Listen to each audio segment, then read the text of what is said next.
It's the Happy Families podcast. It's the podcast for the time-poor parent who just wants answers now. The importance of an explanation, whether it's choosing a movie and understanding Rotten Tomatoes, or whether it's talking about the need for sleep, the power of a clear rationale that kids can get their head around when they're not too emotional, can be profound. And now here's the stars of our show, my mum and dad.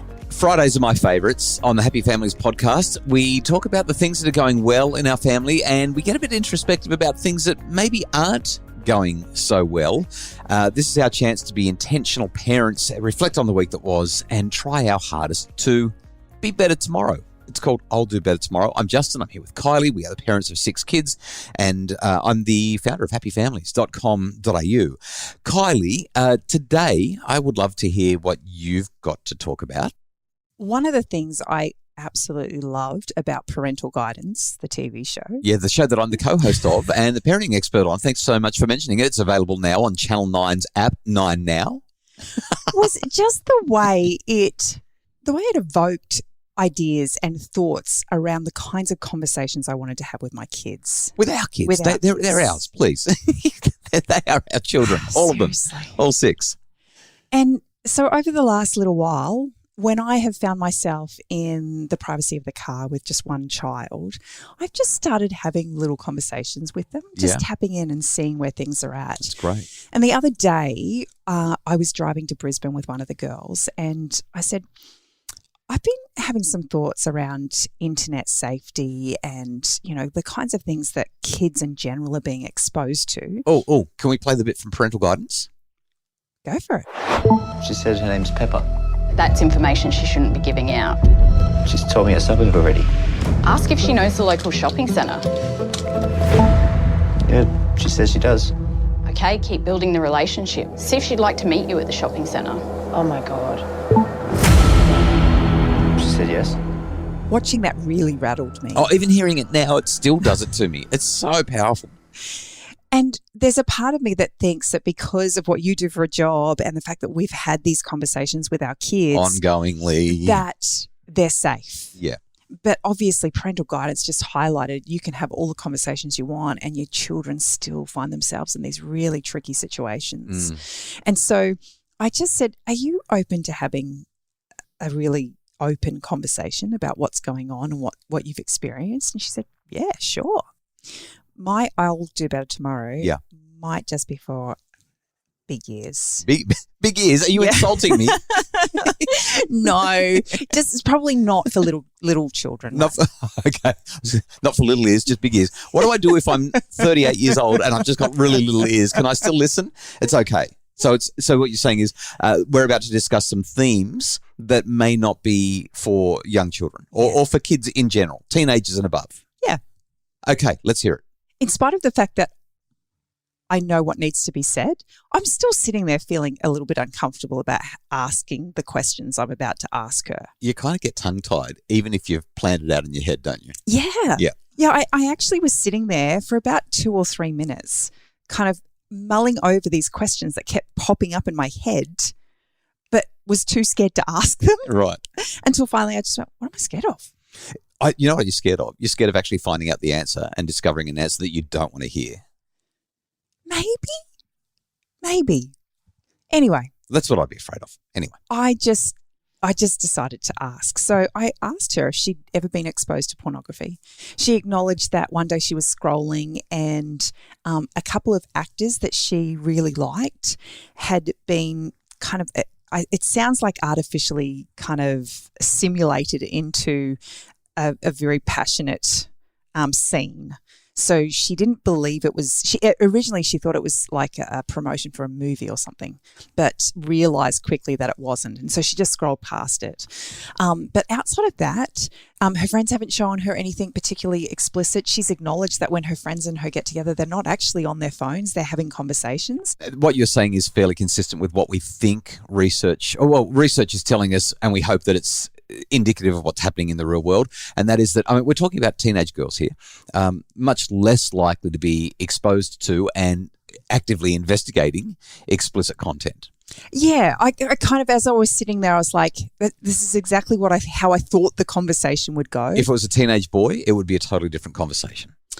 But the one that actually got me a little bit nervous was she acknowledged that she had had a couple of unsolicited friend requests on Instagram where mature males had contacted her and said that they were really lonely and were looking for someone to talk to, would pay $1,000 if she would meet up with them, and promise that it wouldn't go any further.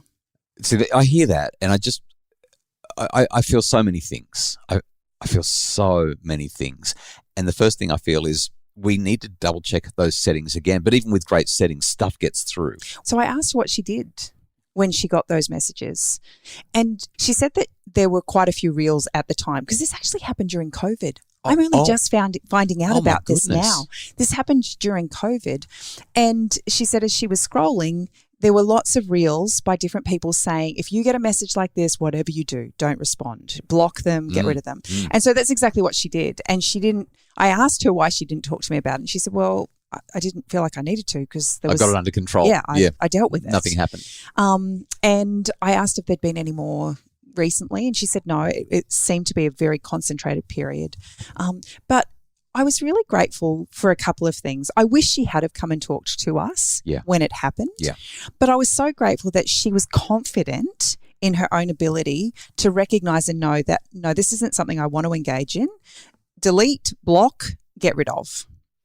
And I was also grateful that the things that I felt we were doing to protect our kids were actually working. So my I'll do better tomorrow is, no matter how many times you've had the conversation, have it again. I think it's just so important for us to be constantly having those kinds of conversations with our kids and knowing, she was just so good about it. She didn't feel interrogated. She didn't feel like I was angry at her. Even when I found out, I said, what made you not want to tell me? She said, it wasn't that I didn't want to tell you. She said, I just didn't think there was anything to tell you. I can't believe that the kids would be like, oh, this doesn't need to go to my parents. Wow. So what about you? What's your I'll do better tomorrow?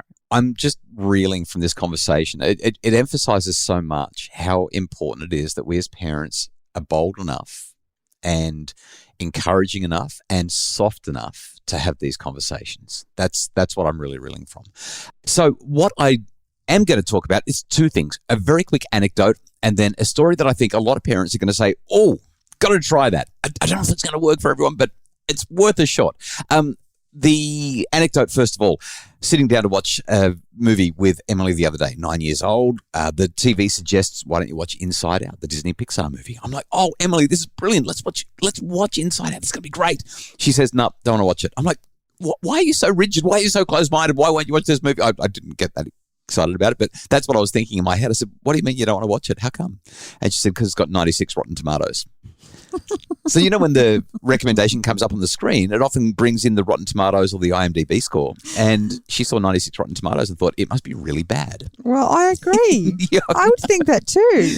I explained to her how Rotten Tomatoes works, the website, and she got pretty excited about it. And she's changed her mind. She's okay with watching movies with lots of Rotten Tomatoes now. I just thought that was fun and funny, and it highlights how we need to explain things to our kids, which segues beautifully into what I do want to share today, and that is same child. We've made no secret of the fact that we have some additional needs that we are challenged by with this little angel who we just adore. One of the challenges that we often experience is related to her eating behavior. She just doesn't eat. She forgets to eat. She gets cranky about having to eat. She wants to do other things. She hates having to make decisions around eating. That's right. Yeah, the decision fatigue really hits her. And there are so many other things that she wants to do instead of eat. But while things aren't dangerous or medically unsafe at the moment, it's been something that I've just known we need to address in a way that doesn't create confrontation and defensiveness, because every time we try to do it, it creates confrontation and defensiveness. So the other day, I sat down with all the kids, not just her, and said, I want to ask you a question. What is a calorie? And one of the kids brilliantly said, it's how much energy food gives us. And I thought, my goodness, this kid is not even a dietitian, but that's a great answer. A calorie is literally the measure of the energy in food. And so we talked a bit about calories. And then I just said, how many calories do we each need to be eating a day so that we can be healthy and sustain life? And we talked about the difference between good calories and bad calories, or calories that support us and energize us, and calories that actually deplete us. And at the end of that conversation, the kids knew that they needed somewhere between 1,800 and 22 calories a day, depending on their age. They also understood about how many calories were in an egg or a carrot or a number of other food items that we just had to look up because they became completely absorbed in the idea of calories. Then I made a very clear statement that we were not going to start counting calories. That's not going to be a healthy way to move forward, but we just need to make sure that we're getting enough calories. We've gone from this kid having essentially 0 to 100 calories throughout most of the day and then just eating whatever we can get into her at nighttime. The conversation's completely shifted her mindset. She knows her body needs energy, that it consumes calories. She keeps saying, Dad, right now I'm just chewing. Am I using calories now? Dad, I'm just sitting on the couch. Am I using calories? Dad, I'm running in the backyard with you. Is this using calories? And I'm like, even when you're not doing anything, even when you're asleep, you're using calories. Your brain's using calories. Your body's using calories. And my concern is that she's going to become hyper-focused on calories now. We've had the discussion. And so I'm working really hard to downplay a number of elements here. But the overall message, the overall I'll do better tomorrow is in the book that I wrote, The Parenting Revolution, which is just so helpful for parents. One of the things that I emphasize is that children need to have a rationale for any behavioral requests. That is, why am I asking you to do the thing that I'm asking you to do? And for a long time now, when it comes to food, we've been saying to Emily, you need to eat it because it's good for you. You need to eat it because your body needs energy. And she keeps on saying, no, I don't need it. But as we've dived a little deeper into that rationale, as we've actually stepped through what a calorie is, it's the energy that's in the food so that your body has energy. There's just something gentle about that additional information, that tweak in providing that rationale. And all of a sudden, it's made a difference. Have you noticed it? Well, obviously, we're only a few days in at the moment, but we've had some really big successes. And what I loved was the first night when we gave it a go, Emily came and jumped into bed when it was time for prayer, and you just looked at her and you said, hey, kiddo, you've had some food. I said, how do you feel now? Because before she had food. I asked the question differently. I said, you seem to be a little bit different, Emily, now to who you were an hour ago. So we had some massive emotions. Big meltdowns. And I just said to her, what do you think's different about now compared to an hour ago? Because it's bedtime now. You're supposed to be tired and not doing great. And you actually seem like you're really happy. And?